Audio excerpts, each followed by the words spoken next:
Welcome to the WWE Podcast, your number one source for the latest in WWE news and straightforward analysis. Are you ready to get this thing going? Give me a hell yeah!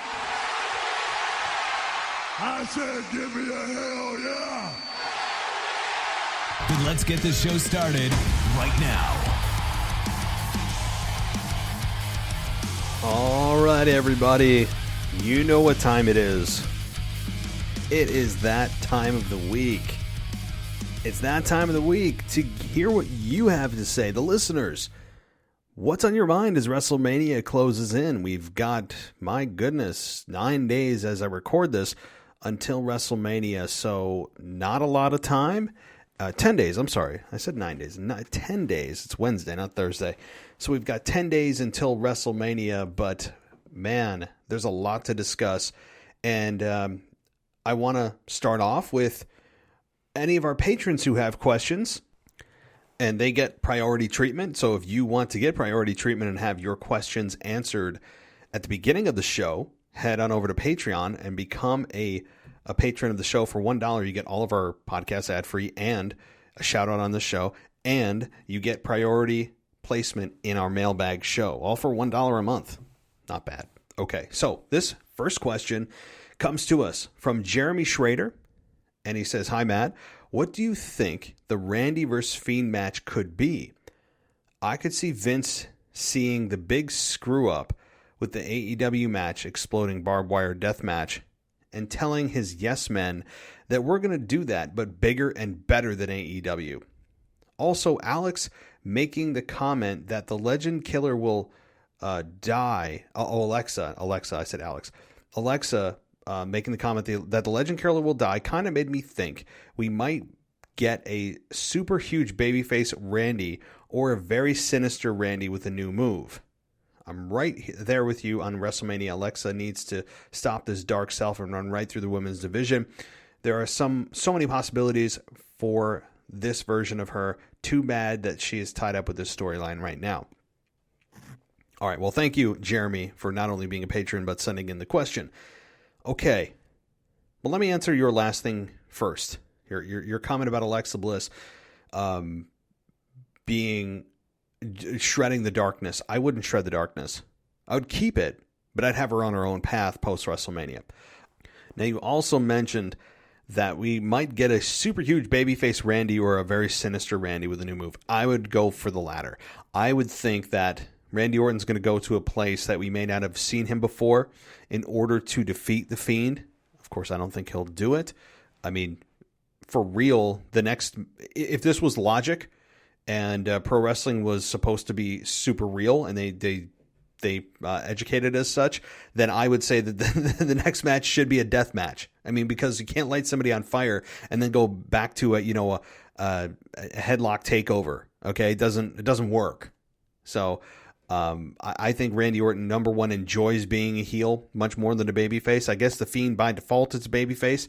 It's kind of weird that we're cheering for a sinister demon-like creature. And you could say, "Oh, The Undertaker was dark." He was dark, but he didn't actually use satanic symbols when, promoting a match. So, I mean, I'm not offended by them, but it's interesting that we're cheering for such a dark character that has no remorse for anybody other than just being intriguing, being really cool to look at. It's a little bit, sometimes a little bit too close for comfort. If you're a religious person, and I'll kind of keep that close to my vest, whether or not I am, I just know whether, again, you can take your speculations, but it is a bit dark, and it's a bit interesting that people are so drawn to a dark character, especially these days. Anyway, two things you don't talk about, right? Religion and politics. So let's move on. But, okay, to answer your question, Jeremy, you say, what do you think the Randy vs. Fiend match could be? I have been trying to ponder this for a while. I really, really don't know, and I hate to cop out on this. This is difficult, man. This is really difficult because it could be anything. I don't know where they're going. You go from an Inferno match to what? I don't know. You can't do. Here's what I know it's not going to be. Another Inferno match, I would think. It also should not be a regular straight up wrestling match. I mean, I guess they could just do no DQ, leave it at that, kind of just be general. That's probably what I would do, is a no DQ match. And then leave it to the imagination instead of beholding yourself to a specific stipulation or trying to come up with something wacky and zany. I would just keep it open to no DQ or an unsanctioned match or something along those lines, so that way anything can happen because there are no rules. I would just say no DQ and keep it simple. Personally, that's what I would do. But I don't know what WWE is going to do. I know it's probably not going to be another Inferno match, but yeah, that's what I think. Jeremy, thank you for your question. All right, let's see if I have any other questions in my mailbag. Yes, I do. And this is from Jim in New York. Jim, always good to hear from you. Very, very well spoken in your emails. So I got to say that you definitely you do better in your emails to me on Patreon than I do when I'm actually working in my big boy job outside of this. So, oh goodness, I think that's more of a reflection on me. Okay, Jim, you say thoughts for this week. Universal title match at WrestleMania. I was going to write you with an idea I had prior to last week's SmackDown, but I just did not have the time. As I was watching it, I thought they were going to run with that idea, but alas, it seems they're going to go with the boring triple threat option, which most likely means Roman is losing, similar to Lashley losing the U.S. title. Get the title off the champ without him taking the fall. My thought was for them to take the advantage of the two-night Mania event and have two title matches. If you really want Edge to turn heel, you have Roman beat Edge on Saturday night, and then on Sunday night, while Roman is defending against Bryan, Edge interferes, costing Bryan the match. It sets up a future Edge and Bryan feud and keeps the title on Roman. But they are going with the triple threat, so we can pretty much guess what what that means. Yes. Okay. I know you have more to your email. I'll get to it in just a second. So your first point, it's funny you bring that up, because when Daniel Bryan proposed this on SmackDown, I was actually excited for it. To me, it's more exciting than the triple threat, to your point. I think having two nights of that championship being defended is more exciting. Now, you have Roman Reigns on SmackDown with Paul Heyman saying he's contractually obligated to defend it once. And rightfully so. So I guess that Roman Reigns only wanting to defend it once is a heel move rather than having to have him defend it twice. There is that, because Roman has been not doing any more than his contract says he has to. He is not going above and beyond. He's not going the extra mile. He is doing what is contractually obligated and no more. So there is that hurdle to get over. But I'm with you, man. I would love to see that too. Okay. You go on to say that WWE title match at WrestleMania. I have admitted that I'm a McIntyre mark, but I'm sticking with my thought that this whole program has been a setup to give Drew his WrestleMania moment. To me, if they really wanted this to be Lashley's moment, why have The Miz lose his cash in at TLC, then give it back to him, then have him successfully cash in and lose the title to Lashley on Raw? Wouldn't it have been much better to keep the title on Drew all the way to Mania, booking him strong, then have Lashley beat him at Mania? The hiccup to my thought, as you and many others have been saying, Lashley had not been booked as a heel, and fans were loving his rise, and the thought was maybe fans would be cheering Lashley and even booing Drew. Well, WWE took care of that this past Monday. Break up the Hurt Business, check. Have Lashley be the heel by putting a bounty on Drew, check. Add a despised heel to Lashley, which was Corbin, check. Okay, so let's talk about your second point there, Jim. I don't understand either why they even took the belt off of Drew, particularly when he faced Randy Orton this past year. I think it was Hell in a Cell when Randy Orton beat him, and Randy Orton was champion for 3 weeks that we're all supposed to forget about, and then Drew won it back on Raw. Boy, Raw has a lot of championship matches, doesn't it? It's disgusting. But Drew regained the championship, and then he loses it again at Elimination Chamber with The Miz cashing in. Miz is champion, and then Bobby Lashley defeats The Miz on Raw. So, to me, I think you have a point, Jim, where WWE doesn't want the situation where Drew could be booed. But I don't think you can avoid it either way.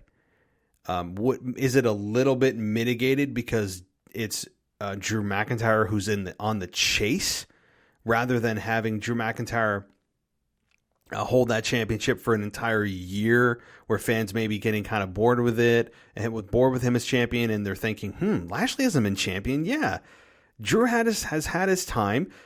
Let's go with Lashley, guys. So perhaps they're trying to mitigate that thought pattern and that reaction for Lashley by having Miz as the interim champion, be the transitional guy between Drew and Lashley, without actually having to have Drew do the favors for Lashley. But now they're meeting at WrestleMania regardless, except Drew's in chase mode. And Drew in chase mode, rather than being the long-standing, year-long champion, is the guy that's trying to get back the championship that he was screwed out of by The Miz and Lashley for doing the dirty work of The Miz. So, yeah, that's an interesting point. But again, I think that regardless of the fact that Drew is not the champion going in, most people look at Drew and say, wow, he had the belt for a long time. Yeah, he lost it, but it's only recently. And he's been champion, 90% of 2020? He was champion. So, and a good part of a couple of months into 2021. So fans, realize that he's in chase mode, but it's not like he's been starved for a championship. So I think that when you look at WrestleMania and the reaction to Lashley and Drew coming up, I think it's going to be 50-50, or maybe just slightly favoring Drew McIntyre. Barely. I wouldn't be surprised, though. I mean, the WrestleMania crowd can surprise you, and you don't know what fans are going to do. You really don't when it comes to reactions, especially at WrestleMania. All right, let's continue on here, Jim, with your final point here. And you say that a few years ago, it seemed it was a lock for Roman to beat Brock for the title at WrestleMania, but Vince wanted to swerve, so Roman took the loss at Mania and did not win until a month later. So WWE could swerve us once again. But storyline-wise, in my opinion, this is the setup for Drew's moment, not Lashley's. I was starting to think Lashley would win because it looks like almost every other champion will lose his or her title, but the obvious heel turn and addition of Corbin changed my mind back. Interested to hear your thoughts after the big changes this past Raw.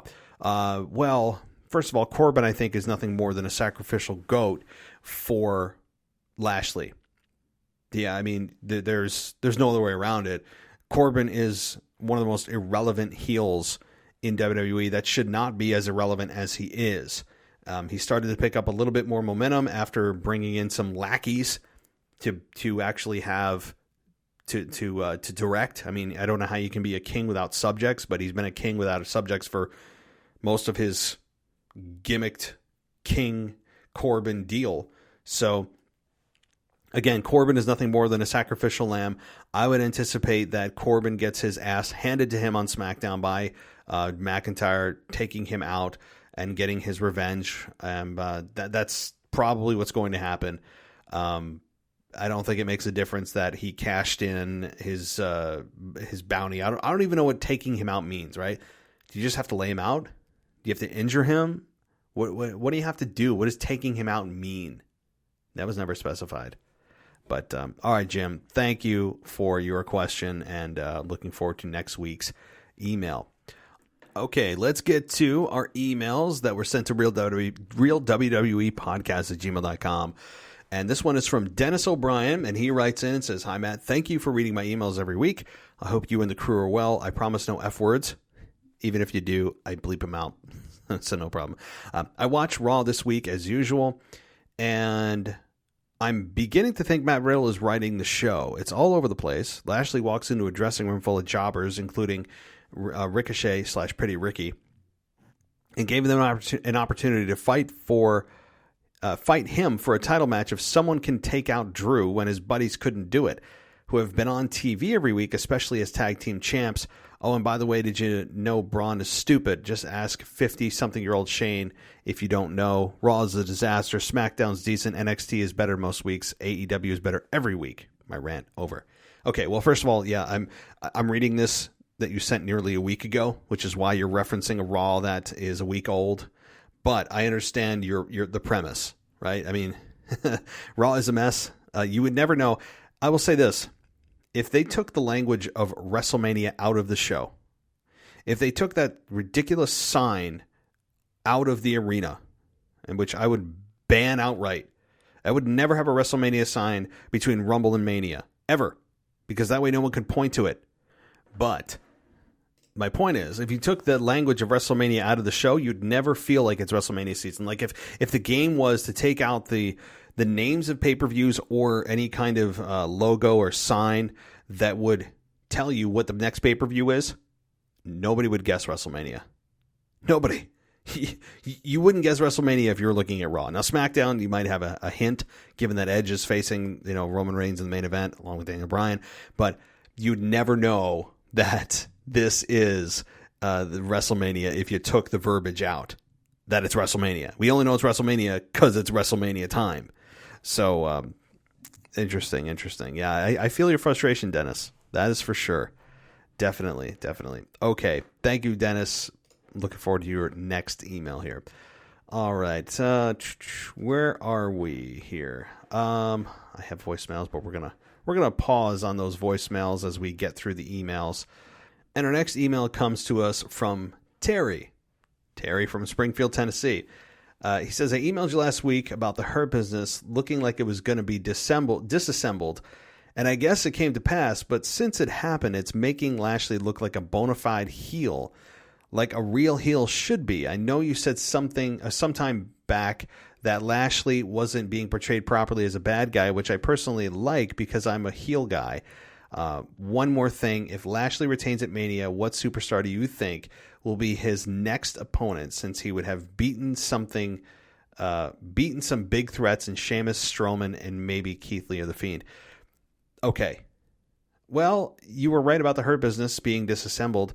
I also agree that WWE breaking up Bobby Lashley from the Hurt Business, I guess that makes him a heel because he was disappointed in their outcomes and their results from last week.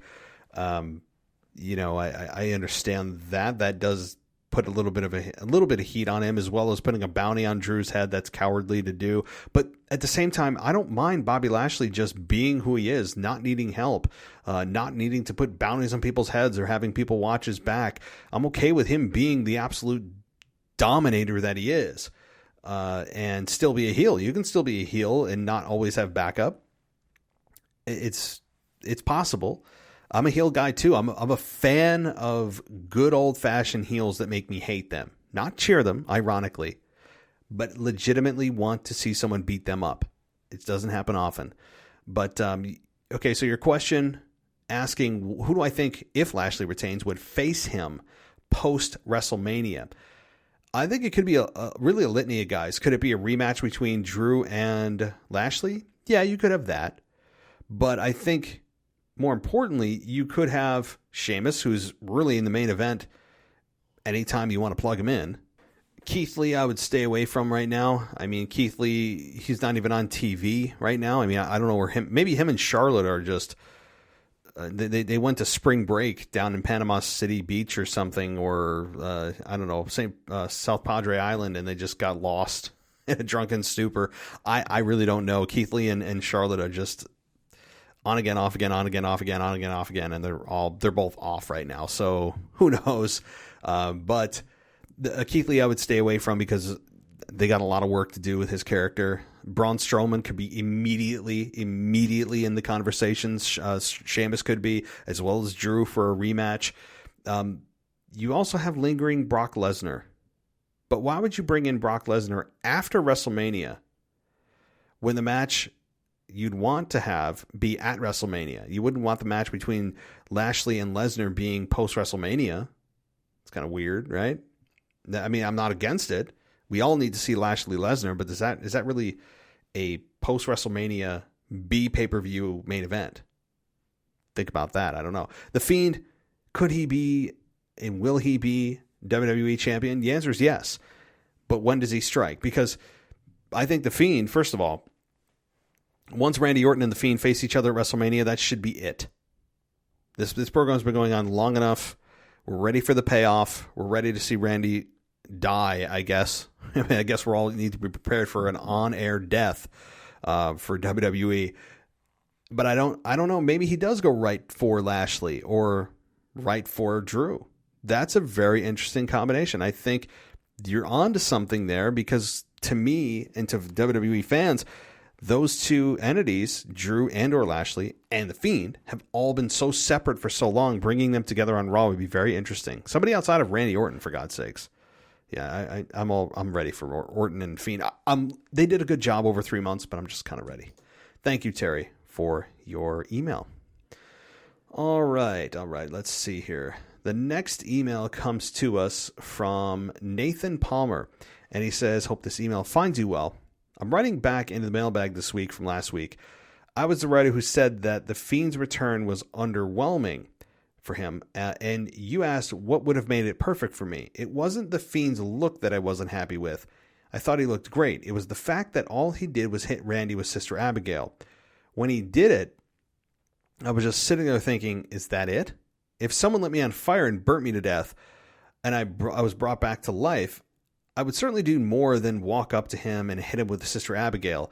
And I know they have to save the violence for the build of WrestleMania, which is why I think he should have waited until then to return. But back when Kane was buried by The Undertaker alive, it was perfect that they waited until Mania. Imagine if they had The Undertaker come back early and just hit Kane with a choke slam and walked off. It would have been lame.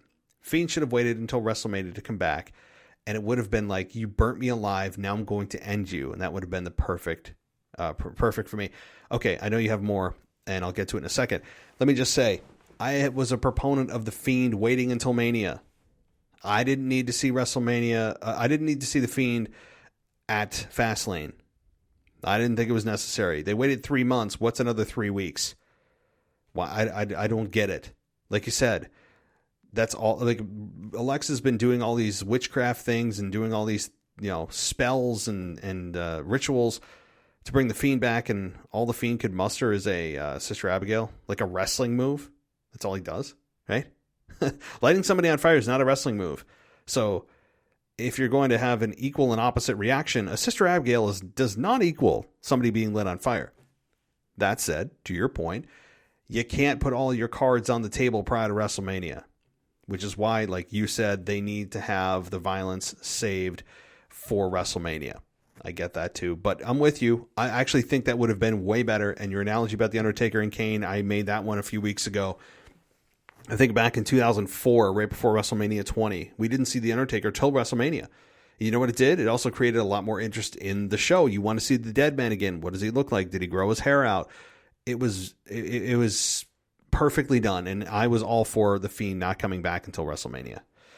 All right. You go on to say, also, I was wondering if you picked up on Apollo / Kurt Angle similarities that I pointed out last week. Apollo used the move to pin Big E on SmackDown this past week. Michael Cole called it the Slam.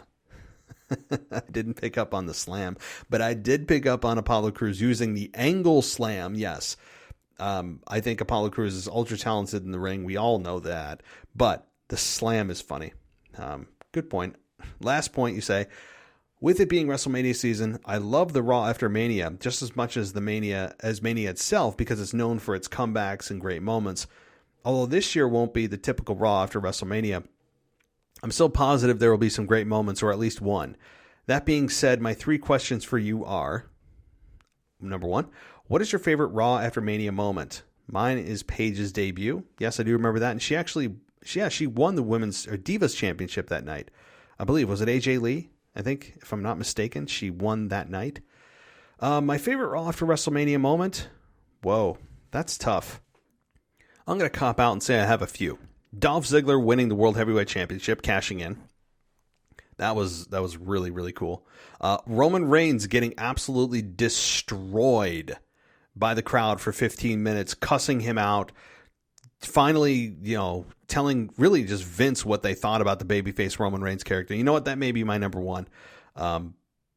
So that's certainly memorable, and again, one of my favorites.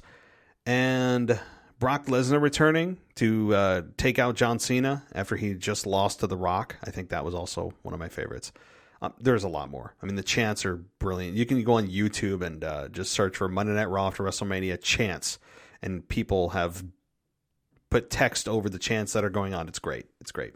Number 2, who do you think will return the Raw after WrestleMania this year? I think Becky will return and confront Rhea Ripley after she wins the title at Mania. I think Brock Lesnar is a strong possibility. I think Charlotte Flair is a strong possibility if she doesn't show up this coming Monday Night Raw to insert herself into the Raw Women's Championship picture. I think there could be a call-up or 2 from NXT. Adam Cole, perhaps. But that's really what I'm thinking right now. I mean, you might have random SmackDown guys and gals there just because there's no ever rhyme or reason for it.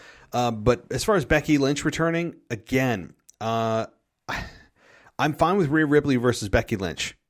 But to me, that's a WrestleMania match. Right? If Becky comes back, number one, I still think it's still early. I think it's still a little bit early for Becky to return. If she does, great. People will lose their minds. But Rhea Ripley versus Becky Lynch, that's a SummerSlam minimum, more like WrestleMania 38 match in my eyes. Okay, your final question. And what is your fantasy return for this year? If you had a creative control, who would you have return and confront who? If I had creative control, I would have Lashley retain at Mania, come out the night after, and said he's gone through everyone on the roster and had in the last 12 months, and there's no one left, only for Brock's music to hit, and they have a slow feud until SummerSlam. Love your work, man. Thanks for reading. All right, well, Nathan, thank you, as always, for typing in to us, emailing us. Fantasy control. I like yours. I think we need to see Brock Lesnar and Lashley building to SummerSlam. That's the key, right? I don't want to see this on a B pay-per-view. Lashley Lesnar is not a B pay-per-view. Rhea Ripley and Becky Lynch is not a B pay-per-view. Those are SummerSlam at a bare minimum matches. So to me, I like that. Becky Lynch coming back, again, we just discussed, which I don't think will happen. It's hard because I don't know what the roster can produce that I would want to see so badly at this point. And it's funny with Brock Lesnar, all the complaining we all did about Brock and his absentee championships, and some people even said they're tired of seeing him. We're all thinking about him coming back, aren't we? We're all like, hey, cool, could he be there? Interesting how a little bit of time away changes our hearts, doesn't it? Well, thanks again, Nathan. And let's move on to an email from Mr. DJ Kuzmo. He says, sending you a quick email on 2 things to mention. Beth Phoenix's recent Icons episode was really good. It gave a deep backstory on how she came up through the ranks in pro wrestling before landing in the WWE. Beth Phoenix is one of my favorite women wrestlers after Chyna, whom she looked up to as a source of inspiration. I felt at times towards the end of her full-time career in WWE that she was unappreciated when being placed in typical Diva-era segments, which were the norm at the time. Beth Phoenix was ahead of her time during the Divas era, and if she were to debut in her prime just a decade later in the Women's Evolution era, Beth would have clearly dominated the division with multiple title victories and having intriguing rivalries with the likes of Ric Flair, Becky, Sasha, Bayley, etc. So your first point, you are likely correct about Beth Phoenix. She was the Glamazon. She was ahead of her time, as you say, a woman in a Divas era. And when you speak about Chyna, I have to say this.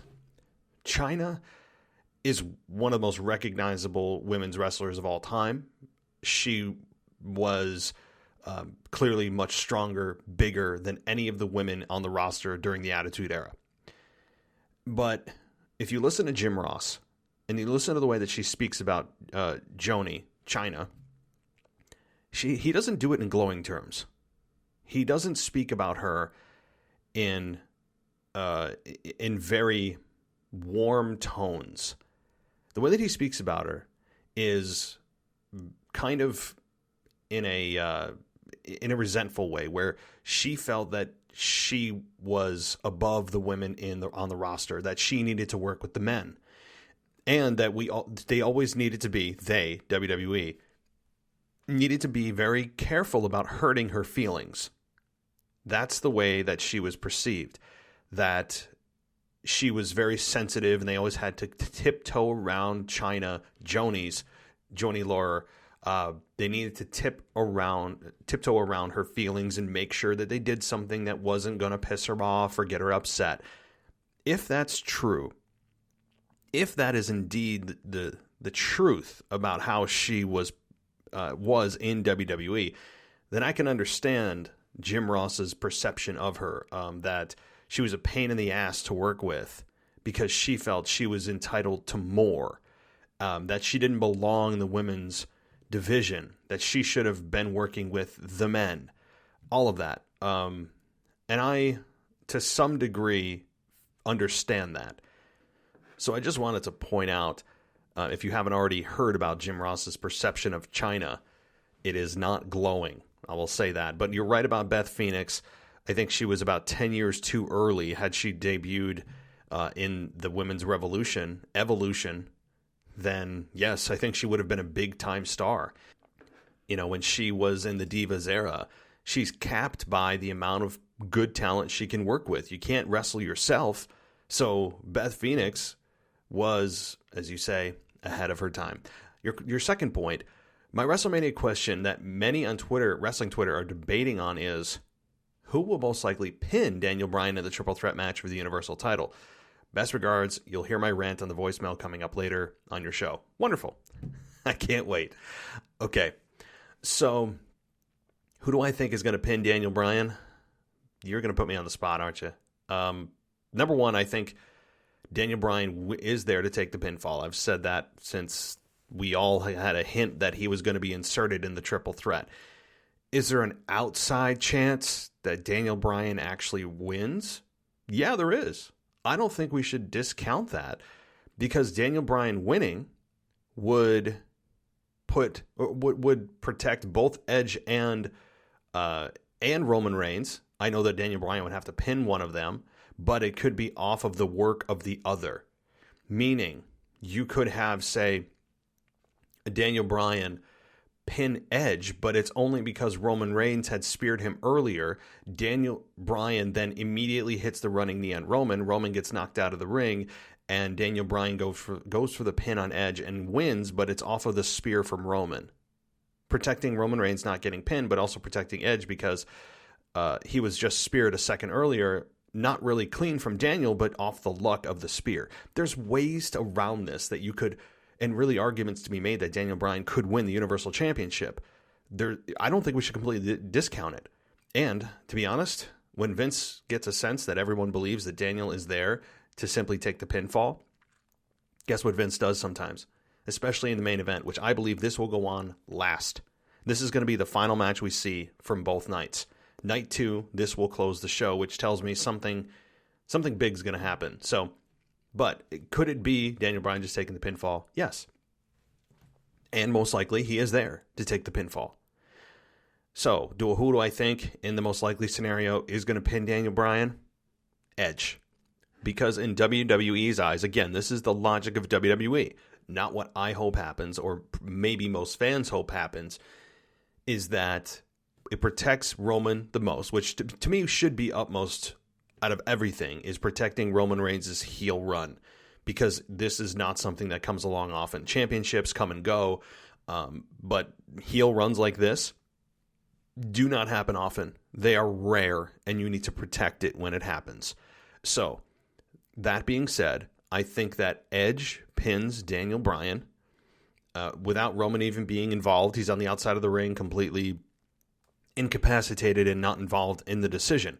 So we get Roman Reigns losing the belt without being involved in the decision, which protects him. You have Daniel Bryan, who, I mean, he's Teflon at this point. He's at the end of his career. No one's going to feel bad for Daniel Bryan not winning this match. And then you also get Edge recapturing the championship exactly 9 or 10 years since he had to give it up from injury. So there's that feel-good story there. WWE has the one chance to tell this redemption story. You can't go back in time and redo this, meaning that this is the only spot in time for Edge to have his feel-good story and have that nice full circle championship victory.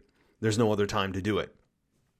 So I think that is the most likely scenario of the WrestleMania main event, the true WrestleMania main event. They may say, oh, there's multiple main events. BS. Nonsense. There's one main event. It's the last match of the show, and it's a singular term. So, all right, to Mr. DJ, we will look forward to your voicemail. Let's see if I have any other questions. Yeah, a couple more emails, and then we'll get to the all-important voicemails, and I can stop talking.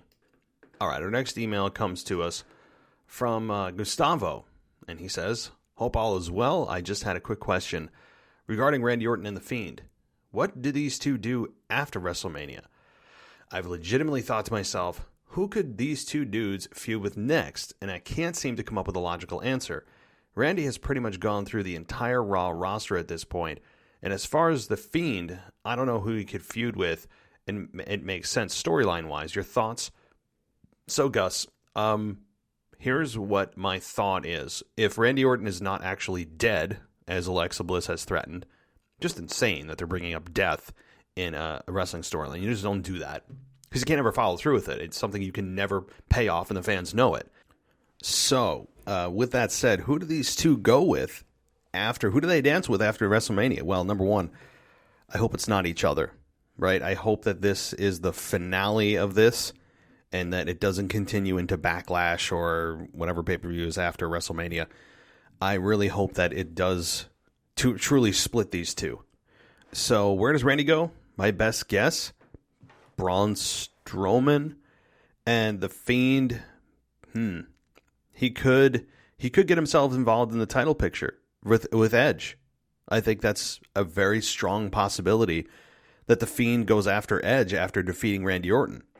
That's my thought. Braun goes with Strowman and The Fiend goes to Edge. So how about that? It could be very well wrong, but it is difficult when you think about it, where things reset after WrestleMania. So thank you, Gus, for your question. And in our final email, it is Mr. Casual Wrestling Fan. He says, oh God, he knows how to really start off an email, doesn't he? He really knows just how to set the tone. Oh, you SOB. He says, hey, hop, Matt. He says, it's Mr. Casual Wrestling Fan. I want to start off by saying, what the beep? I'm so pissed they broke up the Hurt Business, and Bobby Lashley looks weak again this week. He got to beat up Shelton one-on-one, unlike Drew, who beat up Shelton and Cedric. Drew beat two opponents and got the best of Bobby. Then King Corbin blindsides Drew, and Bobby and Corbin beat Drew down. While this is happening, I'm cheering, laughing, and yelling at the screen. But in hindsight, Drew looks very strong, and Bobby looks more like a scared heel champion than the dominant champion he was 3 to 4 weeks ago. So first point, I know you have quite a few here. Yes, he does look like WWE. It looks like WWE is trying to position him as a traditional heel, more of a traditional heel, establishing him in that heel role. Because I believe that WWE thinks that Bobby Lashley has not been established very well as a heel, and they'd be 100% right. I have been of the belief that he has actually been a babyface this whole time in the Hurt Business, and the Hurt Business is actually a babyface group because they're believable. They do what they say. They don't cheat to win.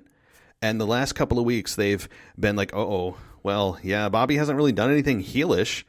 Let's give him some heel characteristics. The problem with that is that they've now taken away a little bit of what's made Bobby Lashley, right? They've taken away that belief that he doesn't need anybody to help him, right? That he is as dominant can be. And that's not, I think, a good thing. There is a net loss here. In other words, the perceived benefit of establishing him more as a heel has actually, I think, undermined the persona of Bobby Lashley as a whole more than just the benefit of him being a more established heel. I think they should have just left it as is.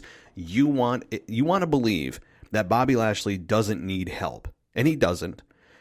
You don't want to believe that Drew McIntyre is the favorite. I don't want to feel that he's the favorite. I don't want to feel that he could beat Bobby Lashley if Bobby Lashley doesn't have help. That's not how I want to feel going into WrestleMania. I want to feel that Drew McIntyre has met his equal, right? And I don't feel that way now over the last couple of weeks. And I understand that they're trying to position Bobby Lashley more as a heel to also help guide the fans on who to cheer for at WrestleMania. I think that that's a moot point, that the fans are going to cheer for Bobby, I think, regardless. I think it's going to be a I shouldn't say heavy, a slightly favorited Bobby Lashley crowd. Perhaps even there's a outside chance of overwhelming support for Bobby Lashley in this match, because fans have seen Drew as champion for a long time now, and they're ready for Bobby to have a long-standing run, a deservedly long-standing run. So I'm totally with you on that, even though you started off the email auspiciously. I'll say that. Okay, your next point. I want to know who you'll be cheering for during WrestleMania, not who should win or who you want to win, but who you'll actually be cheering for.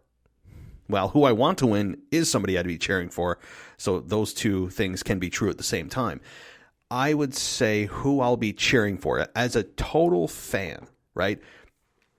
As a fan during WrestleMania, during this match, I like the way you position this, because I take normally an analytical perspective, since I do a podcast, of logically who should win and who I think WWE will want to win. I mean, there's a lot of different lenses you could look at for every match. But who I'll be cheering for, just as a plain old fan, not a podcaster, just a fan, as if I was actually in the arena or in the stadium. Man, you put me on the spot. I'm struggling, just as many fans are going to struggle with this, because Drew McIntyre felt and does feel like a true champion. I know you're not a fan of him. You find him boring.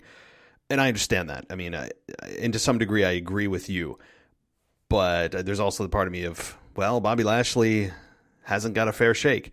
So you know what? I'm going to say that it's Bobby Lashley I'll be rooting for. And I hope it's the Bobby Lashley we get that we all want, not the one that needs help that they've been trying to change the last couple of weeks. Not that guy, not MVP doing something underhanded, but rather just one-on-one smash mouth in your face Bobby Lashley. That's the guy I'll be cheering for. That is the guy, because I believe that he deserves a long run, a WrestleMania victory. Drew McIntyre's had it. I understand fans weren't there, and I feel for Drew, like on a personal, real level, human level. But at the same time, Bobby Lashley has waited just as long as Drew, and he has not had a fair shake yet. And he has yet to have a convincing title defense and a convincing title win, much less defense. So I don't want Bobby to feel like the underdog here, and they're trying to position him as such. I don't like it. So I'll be cheering for Bobby Lashley. All right, you got a lot more here. So let's see. Drew versus Bobby, I'm cheering for Bobby. I agree. Mrs. Casual Wrestling Fan is cheering for Drew. Who are you cheering for? I answered that. Roman Reigns versus Edge versus Daniel. Me and Mrs. Casual Wrestling Fan are cheering for Roman. Who are you cheering for? Yeah, this is crazy, right? When you say cheering, this is difficult, because cheering would imply that I am excited for the individual I'm cheering for to win. I find trouble. Now, again, I'm positioning my mind, as if I was physically there. That's the true test of who I'd be yelling for to win. This is hard, right? First of all, I don't think Daniel Bryan should win. I'm over the Yes Movement. Daniel Bryan's a great talent, but it's been 7 years, right? The Yes Movement is as stale as your fruit stripe gum back in 1997, right? So I'm over the Yes Movement. I'm a supporter of Daniel Bryan. I love what he does in the ring. Doesn't mean I don't dislike Daniel Bryan. I love his character, everything about him. It just feels like it's kind of come and gone, right? Edge, feel good story. I know you're not an Edge fan. I'm an Edge fan. I love Edge's character. I love the way he does promos, the way that he moves in the ring. Everything is much slower. I love that. Roman Reigns, at the same time, has been an amazing heel over the last 8 months. Amazing. One that we have not seen in over a decade or more. So when you say cheer, the fan in me wants to say Edge. Because the fan in me is saying, take Roman down. He's been champion long enough. Edge is one of my favorites. It's a great feel-good comeback story. So, it's hard. This is difficult. Who do I want to... This is weird. This is going to be the weirdest answer I've ever given. Who do I want to win? My deep down, under my fandom, I want Roman Reigns to win. But who I'd be cheering for if I was physically in the stadium, I'd be cheering for Edge because of the energy of the crowd. That's who I'd want to win if I was vocalizing it in an arena. But deep down, I would kind of, in the dark part of me, I want Roman Reigns to win because I want this heel run to continue with the championship. I don't think Vince is going to go that road simply because he likes to end WrestleMania usually with a smile on people's faces, feeling good as they go home or turning off their TV. So I think Edge is going to pin Daniel Bryan, keeping Roman out of the decision. I've said that before, and that's what I think. So it's weird. I would cheer for Edge physically, but deep down, underneath that superficial cheering, I would want Roman to win. I know that's a weird answer, but I hope that answers your question. Big E versus Apollo Crews. I'm rooting for Apollo. What about you? 100. This is not a tough one. This is a very, very easy question for me. It's not even conflicting like the last couple. Apollo Crews, 300%. I want Apollo Crews as champion, and I think he will become champion because I think Big E could move into the title picture after WrestleMania. And maybe they wait until next year's WrestleMania for Big E. I'm patient with Big E. I think he's got a big future, no pun intended. But Apollo Crews as Intercontinental Champion, hell yeah. Apollo Crews turned his career around in one day. And he is so good with his Nigerian accent. I've just kind of come to terms with the fact that you can suddenly adopt an accent. Whatever. I'm fine with it. And I love his story. I love his heritage that he's telling us about. His grandfather, how believable he is, the arrogance he has, the sneak from behind attacks, the everything about him, his attire, everything about Apollo Crews right now is take the hot hand and run. He could be a great Intercontinental Champion.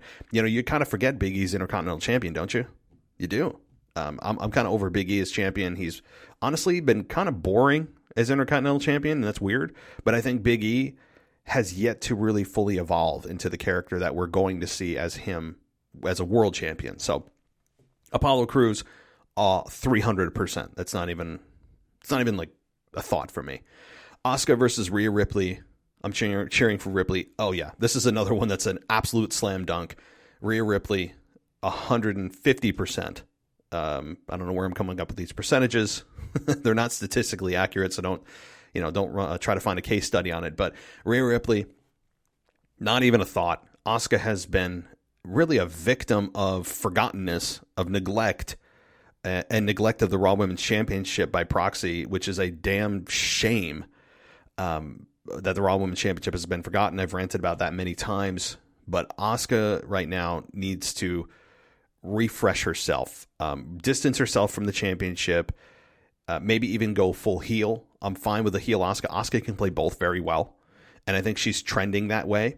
Fans, I think, are going to be in large support for Rhea Ripley. I think it's going to be like 90-10 in support of Rhea Ripley at WrestleMania with the fans. God, that's so good to say, right? The fans.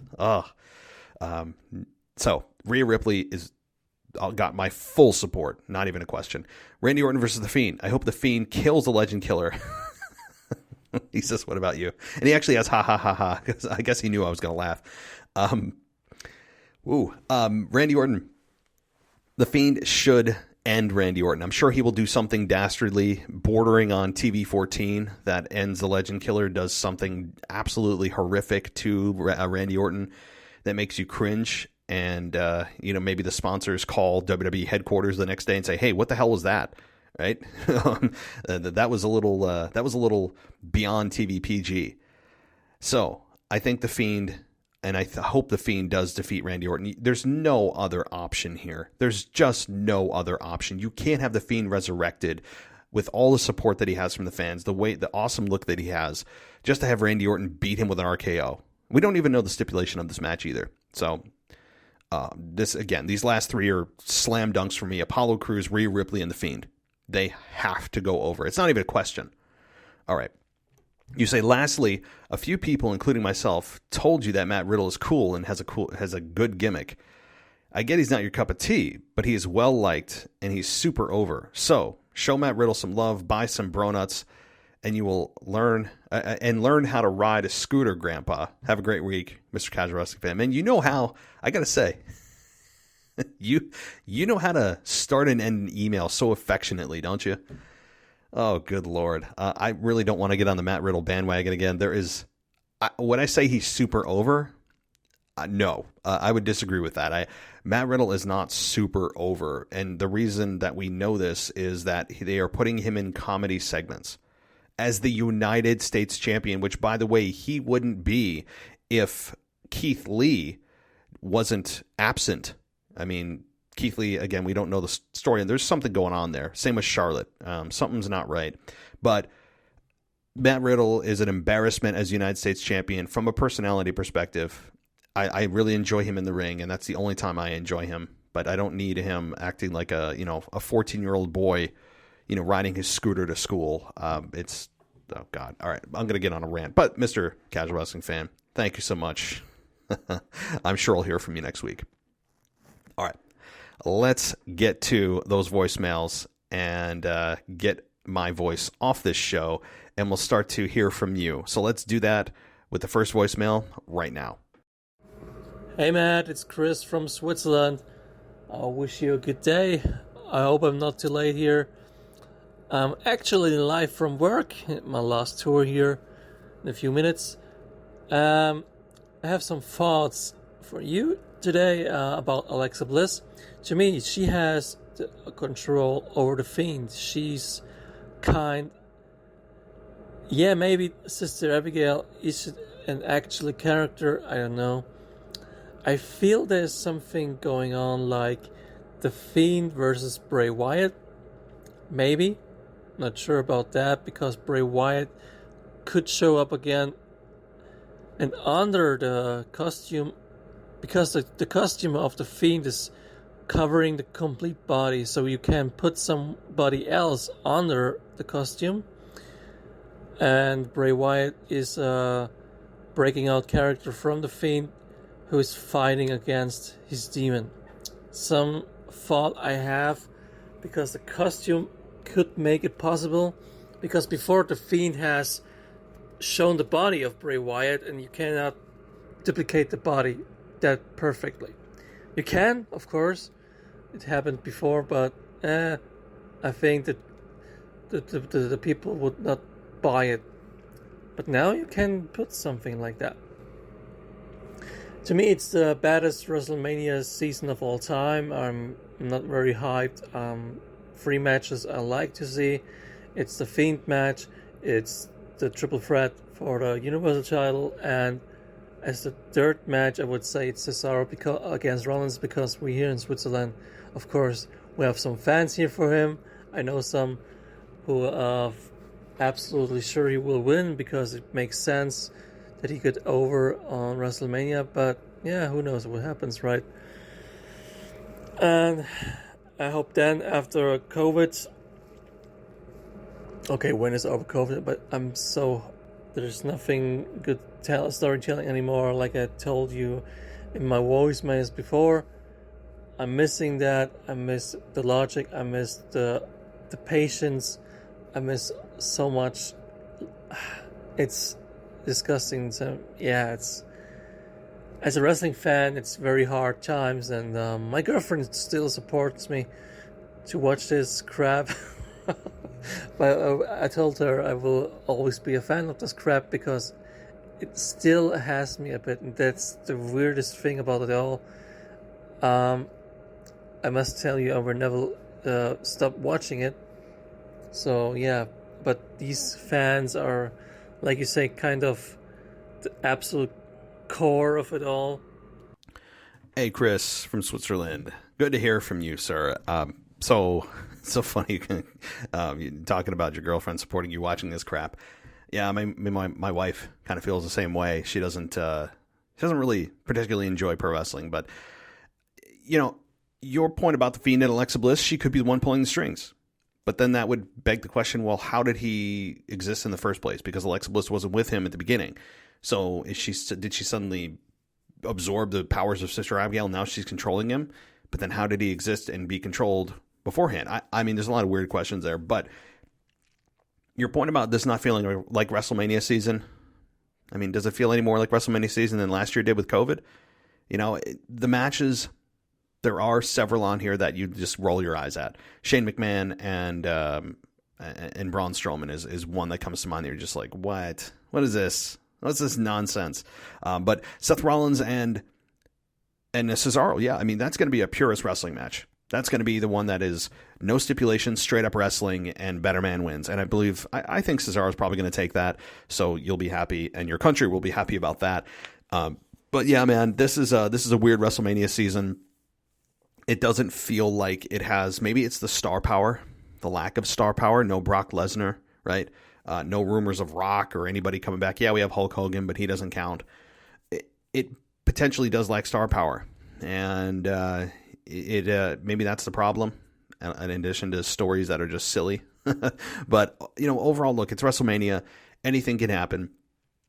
There could be some big returns and, you know, surprises. And I guess that's what keeps us watching wrestling, is those surprises moments. So, Chris, thank you for your thoughts. Let's keep things going. Hey, Matt, it's Mimi here. I don't know why, but I was randomly thinking about that nostalgia episode you did about the your Mount Rushmore of WWE professional wrestlers, and I have no idea why that came to mind, but I was just thinking about, for some reason, I think I have the weirdest one because it involves Triple H, and I bet there are a ton of people who would argue with me about that point, but mine would be Triple H, Ric Flair, Undertaker, and Stone Cold, of course. You also got to remember my age probably plays a part into that, but I just think there was no better heel ever than Triple H. So good at what he did, amongst all the other stuff in DX, and for all the good and the bad, there was a lot of good about Triple H. So I was just thinking about that, but besides the point, that got me thinking. I wanted to ask you, because WWE could not care about its tag team division any less. Why would you pay 2 superstars or 4 superstars in a main event when you can pay 2? So, with that being said, though, I wanted to ask you, what is your Mount Rushmore for tag team wrestlers in WWE? Because I think the answer, if you were to do in wrestling as a whole, would be totally different. But in WWE, who is your Mount Rushmore of tag teams? I'll give you mine real quick. Again, hard to pick, but I went with the classic 3 of the Dudley Boys, Edge and Christian, and the Hardy Boys, mostly for that amazing match that they had at WrestleMania, probably one of my favorite matches of all time. Along with, I know you hate them. I know you hate them now, at least, but I'm putting the New Day up there for all the hard work that they did. I could be a little biased because I love their podcasts, and I just think they revolutionized what a tag team could be in this era. You don't have to be these cool, hard guys. You can be goofy, fun, loving dudes, plus all the title reigns. I think they belong up on there. You know, there were some honorable mentions of the Usos and the Hart Foundation, New Age Outlaws, but I think I'm going with those 4, and I want to hear yours. Thanks. Hope you have a good week, and I will probably talk to you soon. Hey, Mimi, thank you for your question, and always great to hear from you. We'll be doing a joint show very soon, I promise, especially with WrestleMania coming up. Now, your comments about Triple H, I couldn't agree more. I don't think he's given the credit that he deserves being one of the greatest heels of all time. I don't think that The Rock or Austin would have been Rock or Austin, particularly The Rock, without Triple H. So many great moments with him as a heel and has always been the best as a heel. It doesn't feel right when he's babyface because he just feels he's tailor-made to be hated. And yeah, we've had some decent babyface moments with him, but man, he made the world go round in the Attitude Era and Ruthless Aggression Era as a heel. Yes, we had our massive babyfaces that did their part and, to their credit, were, I think, bigger than the company at points, at times in their careers, Rock and Austin. But Triple H, without a dancing partner, you've got nobody. So totally agree. Triple H was one of the most hated guys in all of wrestling, and that's a credit to him. So tag teams, man. Tag teams are often the redheaded stepchild of WWE. They are the forgotten sons, no pun intended. They are just the redheaded stepchild of Vince McMahon, where they're just, he probably looks at it and goes, oh, that's right, we have a tag division. All right, let's do something with them so they don't think we're ignoring the division. That's how you know. And tell me the last time a tag team match has main evented a pay-per-view, much less a Monday Night Raw. I mean, or SmackDown. When is the last time a tag team match with actual tag teams, not tag teams that are forced together, where individuals are individuals but not really a tag team? They're just masquerading as a tag team to create a main event. I'm talking established tag teams against another established tag team. When is the last time that main evented a Raw, SmackDown, or pay-per-view? I can't even tell you. So I like your Mount Rushmore of tag teams. Mine, that's difficult. It's something I haven't really thought about. You always make me critically think. I like that. That's a compliment and a frustration on my end. I would say Legion of Doom, the Road Warriors. That is, again, and this is in no particular order, but they're on my Mount Rushmore. Although they did predate a little bit of when I was watching, but still an established team. The New Age Outlaws are on my list. The Hardy Boys are certainly on my list, and yeah, Edge and Christian. I think that's how it goes for me. A lot of honorable mentions, as you said too, but yeah, those are my teams. So great question. I know also, Mimi, you put in your email to me that you have something else you'd like to ask. You say, if you think WWE is going to use pumped in crowd noise at WrestleMania, I can totally see it happening, and I will not be happy about it. So yes, to your point about that first, I can see that happening, and it'll be very obvious because we know the difference between manufactured crowd noise now and real live human beings. So I think it's something fans should unfortunately have to keep an ear out for, that WWE, if they don't get the narrative that they're looking for, and it's the opposite of what they've been manufacturing over the last year, that they may end up stepping in and trying to force the hand of the perception of the product. And I will lose my mind if they do that. It is just such a sneaky kind of just dishonest, unloyal thing to do for WWE, to say they always give us a voice and then try to manipulate that voice. So I'm not accusing of them doing it yet. They've done it in the past, and I could see them doing it now. To be able to give up complete control of that button in the production truck of pumping in whatever noise they want, I don't think they're going to give that up so easily. Yeah, I'll be really pissed about it.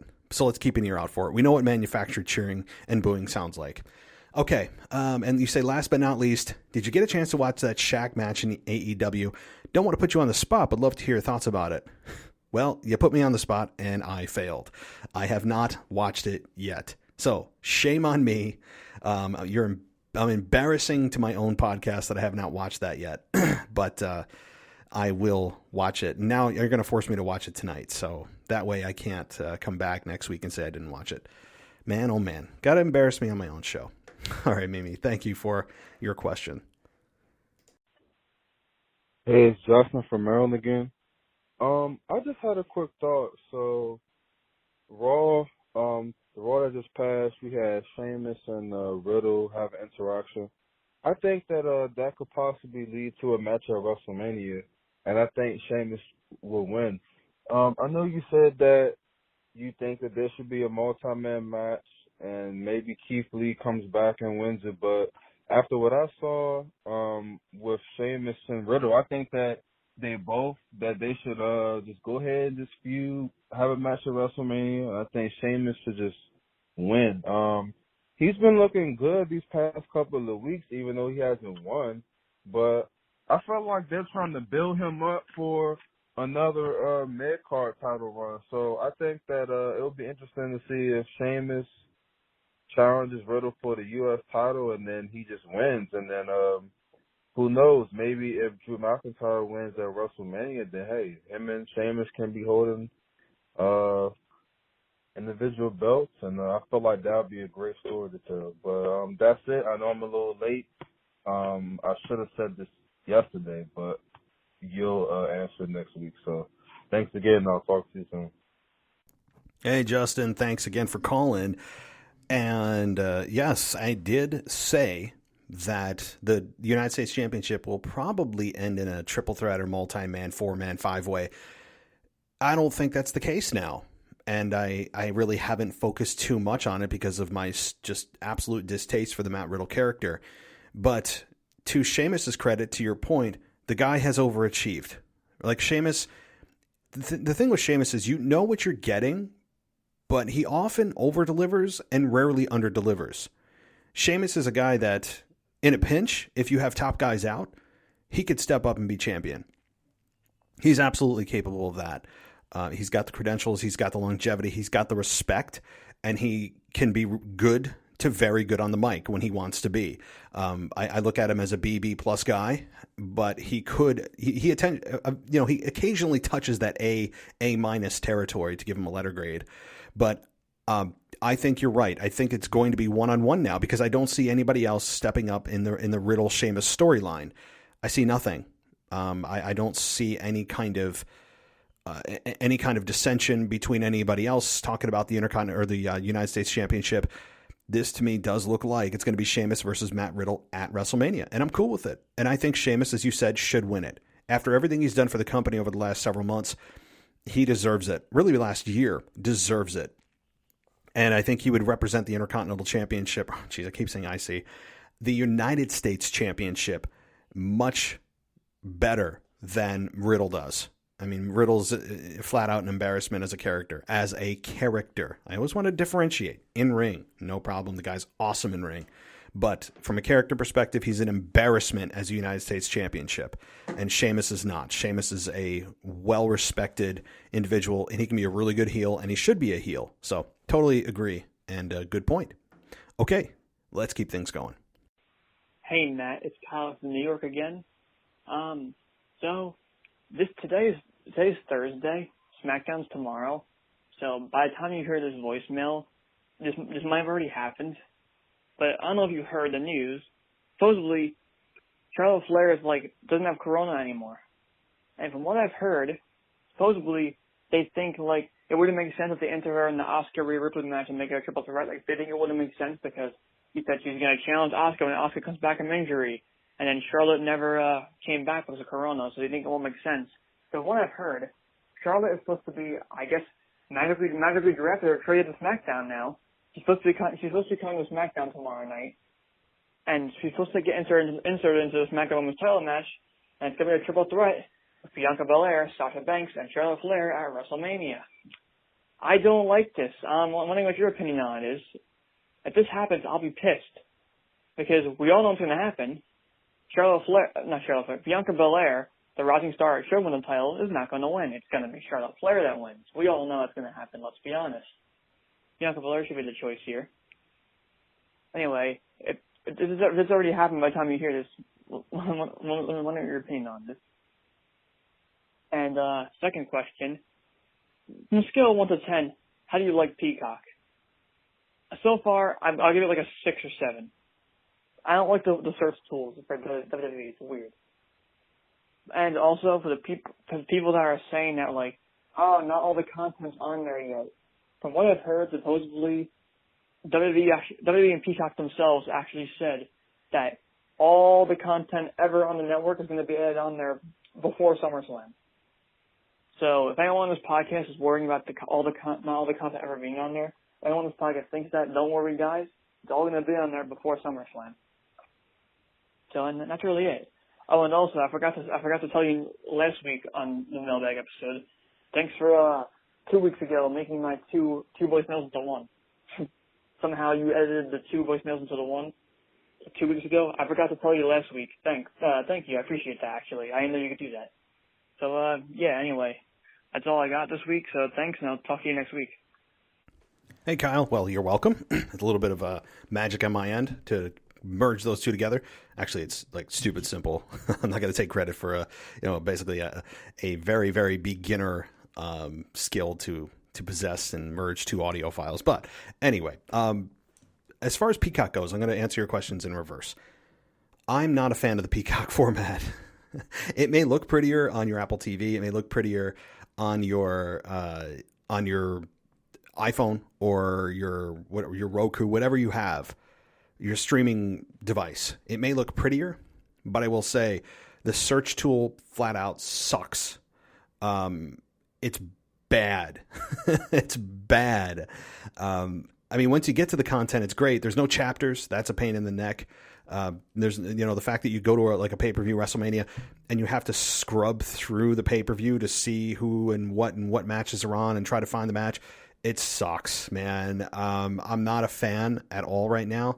They don't have all the content either. It's not a central hub that you go to. You have to just search the content outright through everything they have. There's no WWE hub, so to speak, on the app anyway. It's not fun. It's not fun. I think we got spoiled with the WWE format. I was hoping that they would mirror that somehow and bring it over. The fact that you're telling me that they aren't going to have all the content until SummerSlam, if that's true, that's shame on them. Shame on them for not being able to bring over all the content. You're telling me in 2021 that they can't just bring over the content. I mean, like, what's the holdup? If this is the case, I mean, you're telling me that it's going to be another 4 months until we have all the content? That's absolutely ridiculous if that's the case. But yeah, it's sloppily put in. It's not concise. It's like they didn't format it for the WWE wrestling fan. They just formatted it as a one size fits all. I am not a fan of it. But damn. So your question about Charlotte going to SmackDown. Yep. I did. Well, obviously that didn't happen. And I think fans would be really angry if it does. If Charlotte Flair is just injected into SmackDown a week before WrestleMania, fans are going to have a lot of resentment for Charlotte and WWE for doing that. I don't know what's going on with Charlotte and WWE. There is something going on with them that we aren't privy to that is beyond COVID. It's some kind of contractual issue, money, creative, both. Always comes down to the 2 C's, as Jim Ross says, creative or cash. It's one of the two, and we don't know. But there's something else going on beyond just COVID, because COVID with her is now gone. And how can you not bring in Charlotte for WrestleMania? You have that asset, and you're not bringing her in. It's beyond COVID, because COVID only took 2 weeks. I mean, hell, Drew McIntyre caught COVID, and they still kept him in storylines. You can do it remotely. I mean, you can record from your phone. You can record promos. I mean, there's really no excuse because of COVID that you just don't see her anymore. So I'm not sure what they're doing. We've got 1 week left of television for Raw and SmackDown. If Charlotte gets injected in the SmackDown match, I think that fans would be pissed. I also think fans would be pissed if Charlotte interjects herself into the Asuka Rhea Ripley match. To me, both would harbor resentment towards Charlotte and towards WWE. That said, having a WrestleMania without Charlotte is weird, especially on the women's side. It's weird, and I think that they'd be missing an opportunity if they didn't do something with her, right? But they've got 1 week, so we'll have to see what they do this coming Monday night, assuming she doesn't jump brands. So, Kyle, thanks so much. Let's keep it going. Hey, it's Kyle from Baltimore, Maryland. I got done watching the Sasha Bianca confrontation, and I feel like more than ever it probably will be the main event. I know you said that Drew McIntyre battle last year will be the main event of night one. I just don't see it. It's not, to me, it's not hot enough or not. I don't find that all that interesting for it to be the main event of night one. It will be a great match, but I think it also too. I think the other reason why I think Sasha Bianca will be the main event is because both two women of color. They never really had definitely two women who are in the top of their game, or like the top stars, I should say, and both of color being in the main event probably be the main event of WrestleMania. Probably what they want, so I could see that happening. But that's how I view it. But we'll see what happens. But be a great match. Looking forward to it. But that's how I think will happen. I think so. Go. Bye. Hey, Kyle, our other resident Kyle. So, very interesting or very timely transition, as you were just talking about the main event for night one of WrestleMania with Sasha and Bianca.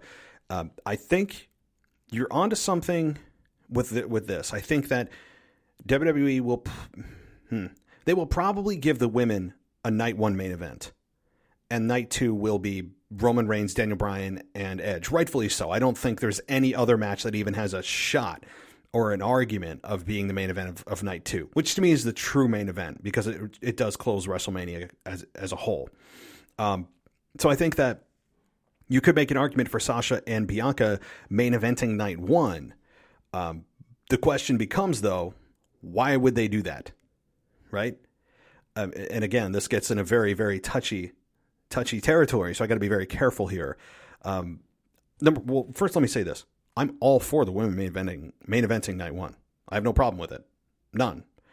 But the question is, outside of just because of their gender, is the story deserving of night one? Not just because of the color of their skin or because of their gender, but rather, is the story deserving on its merits?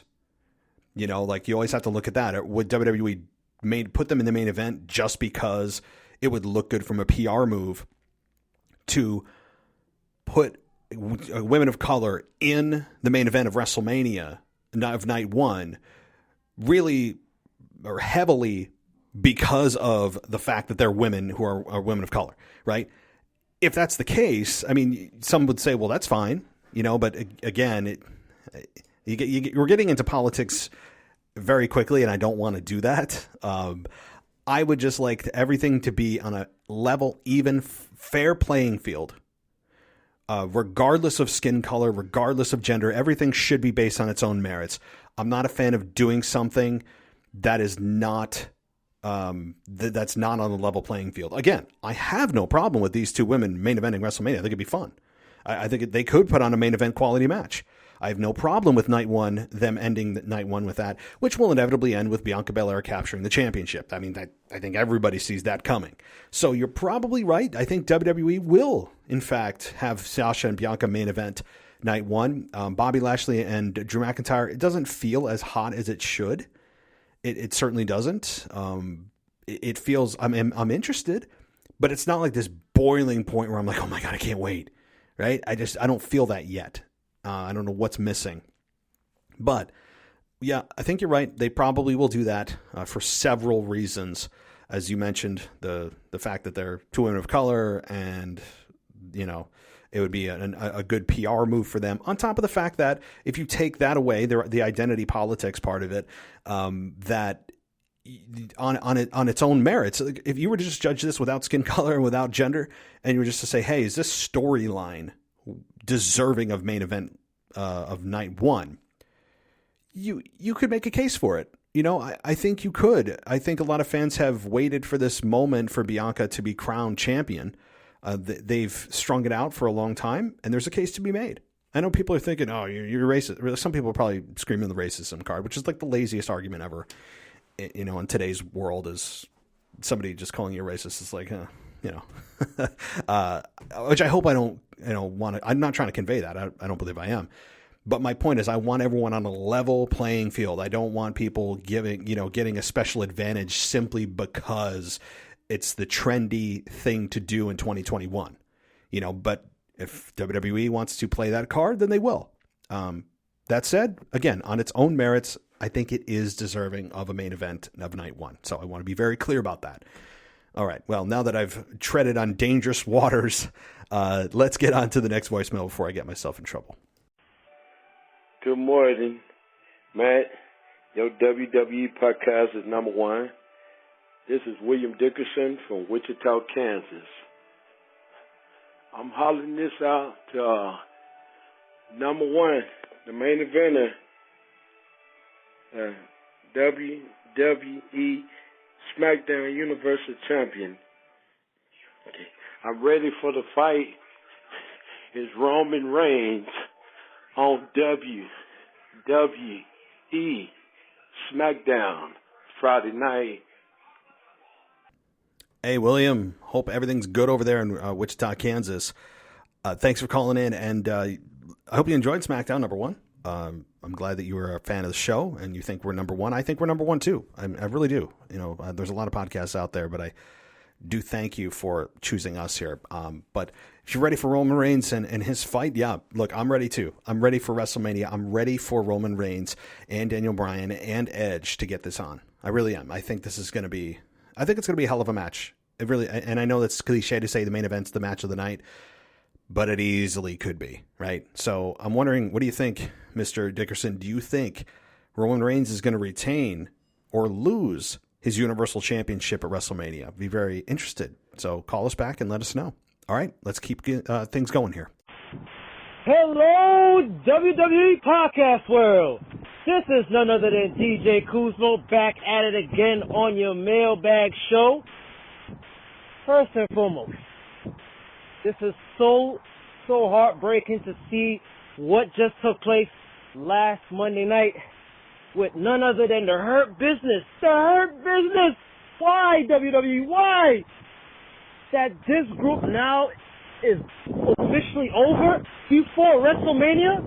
You know, this is a group that came together, you know, during 2020. We didn't know that much about how this group would take off, but when they took off last year, they took off like a rocket.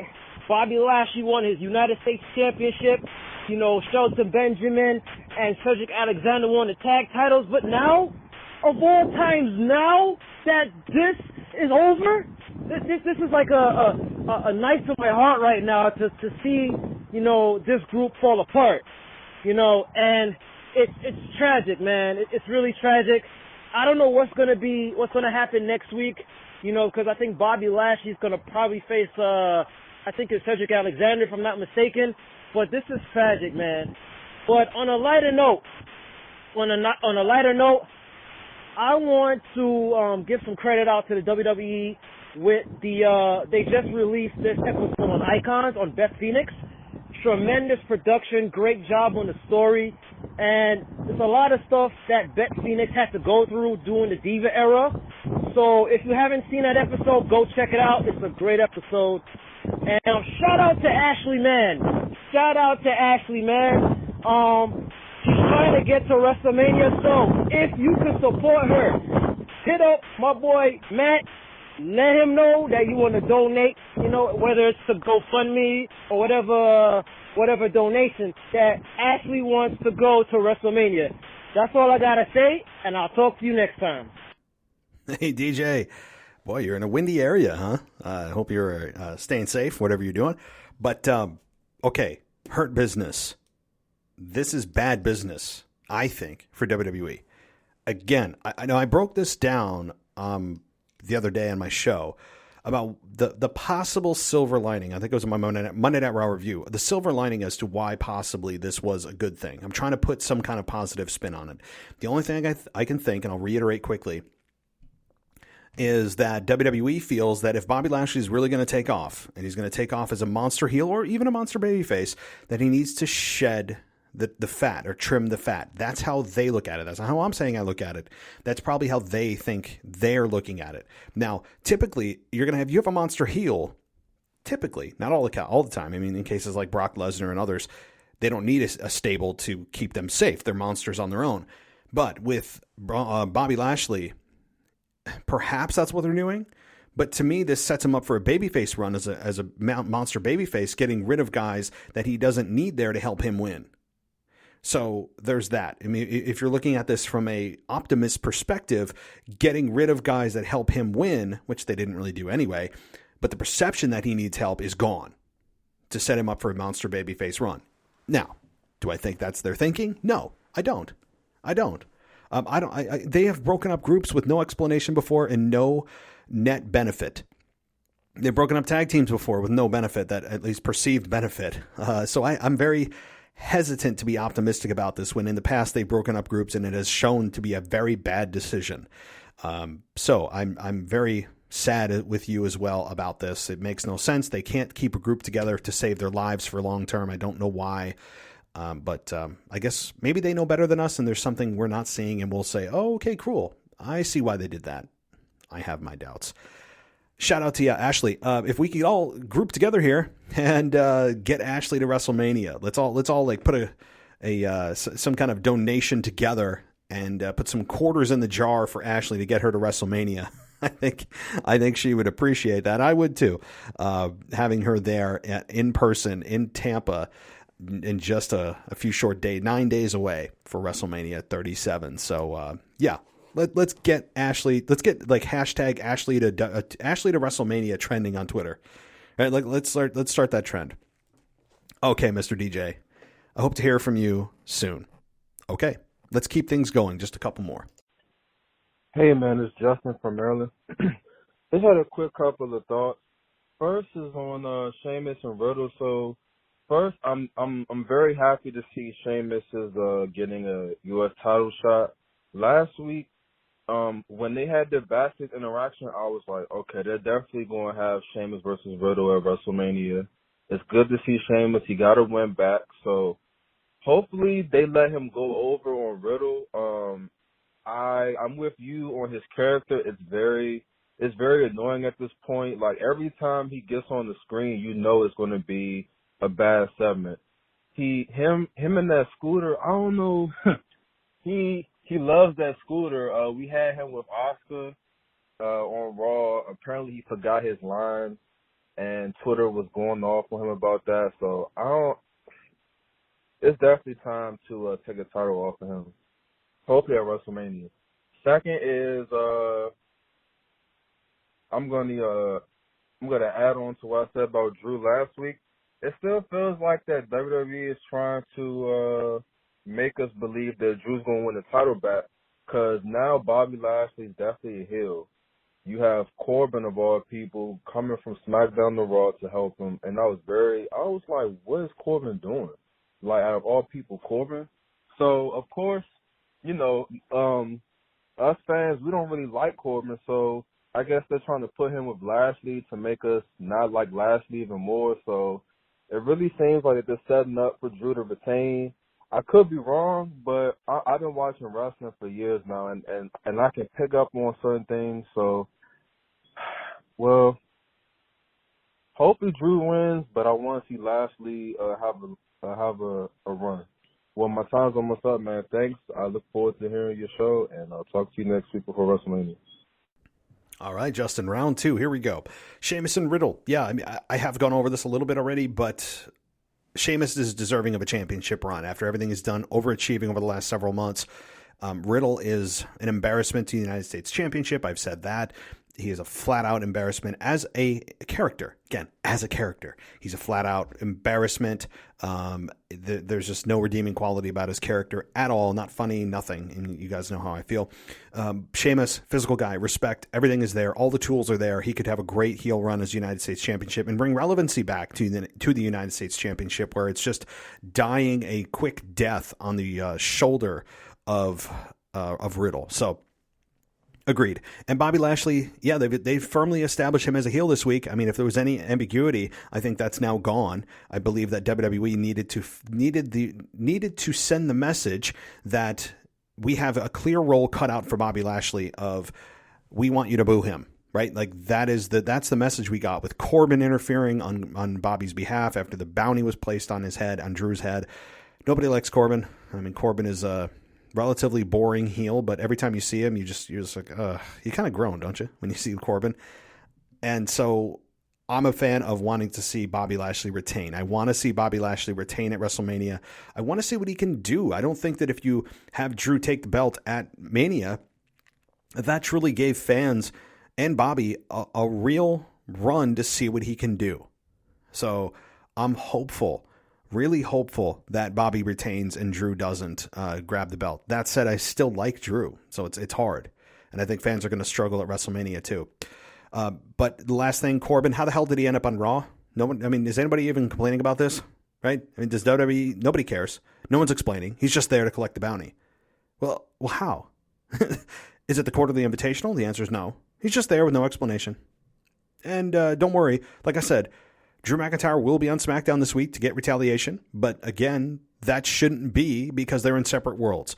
It won't be explained. It'll just happen. It's excused because, oh, it's WrestleMania season, pal. I don't care. Either stick to the rules or don't.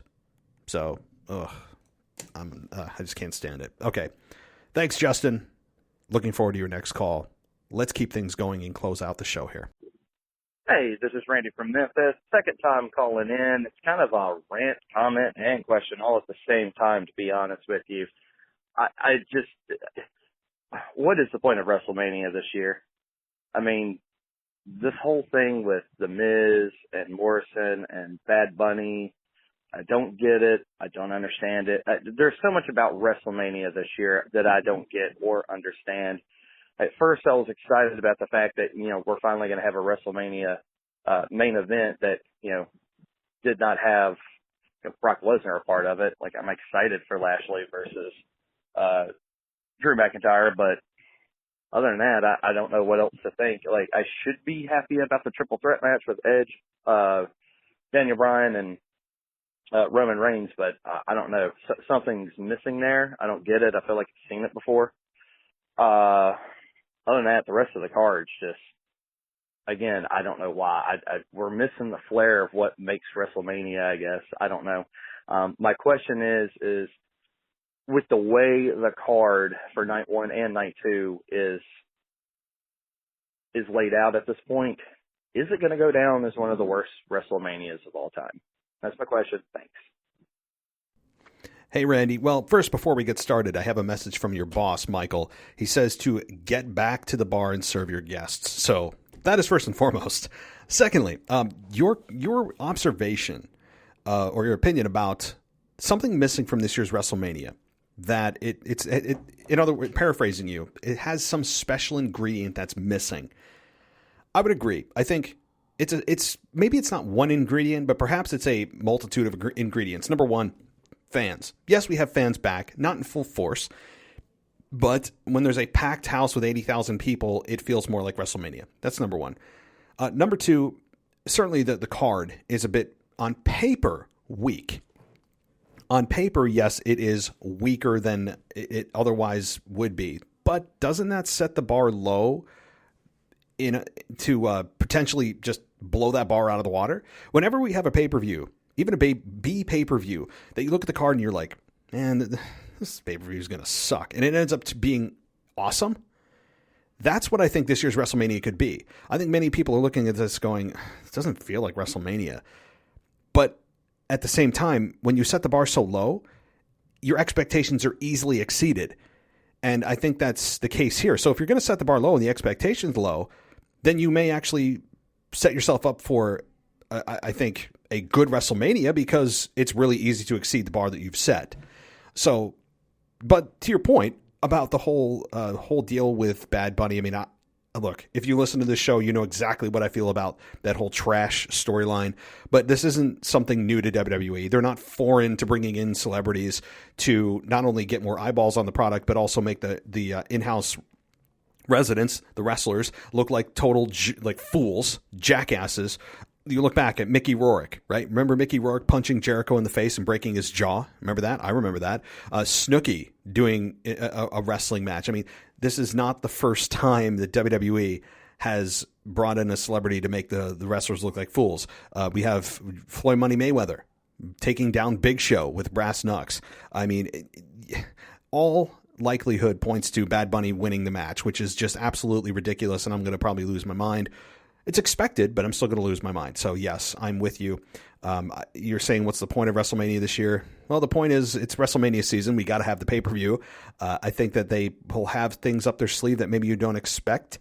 And you've set the bar so low that I think it's easily exceeded, and you will probably view the pay-per-view as better than you would have had you set the bar high. So, anyway, get back to work, go serve your guests, and don't get fired.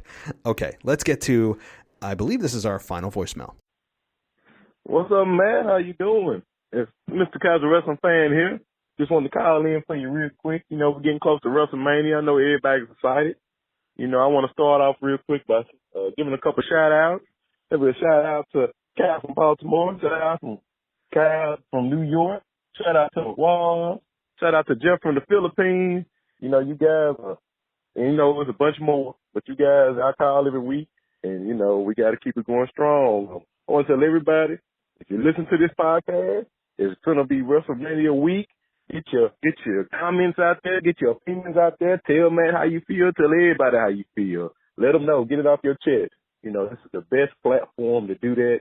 So I just want to say that real quick. And by the way, Matt, with it being WrestleMania week, I remember a couple months ago you had where we could call in and talk with you live. I don't know if you guys can do something like that for WrestleMania, but I know I'd call in. I'm pretty sure a lot of us call in too to tell you how they feel. But all right, that's all I got for this week, you guys, and I hope y'all have a great rest of your weekend. Let's get ready for WrestleMania. Woo! Now, is there a better way to end this show right now than a selfless, shameless promo for this show? No, the answer is no. I really did not put him up to that. That is all organic by Mr. Casual Wrestling Fan. So thank you so much, Mr. Casual Wrestling Fan. I hope you and the missus are doing well. And yes, certainly, please, everybody, this is a free invitation to call the show at 518-952-0247. It's WrestleMania season. There's no better time to get your thoughts, have a platform to speak, right? I mean, there's a lot of times as a fan, you're sitting there and you want your voice heard. You want people to hear what you have to say, your rants, your questions, and there seems to be no place to do it. Well, I can be that voice. I can be the voice of the voiceless. Where'd that come from? I don't know. I feel like that somebody said that one time.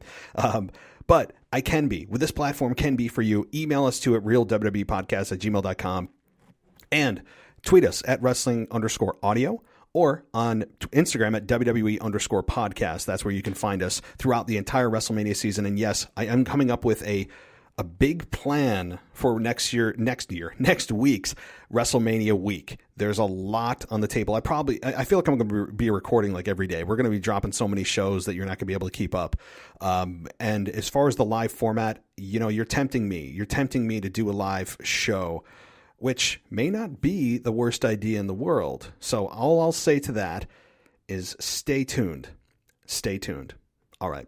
Thank you, Ms. Casual Wrestling Fan. Thank you to all the callers and the emailers.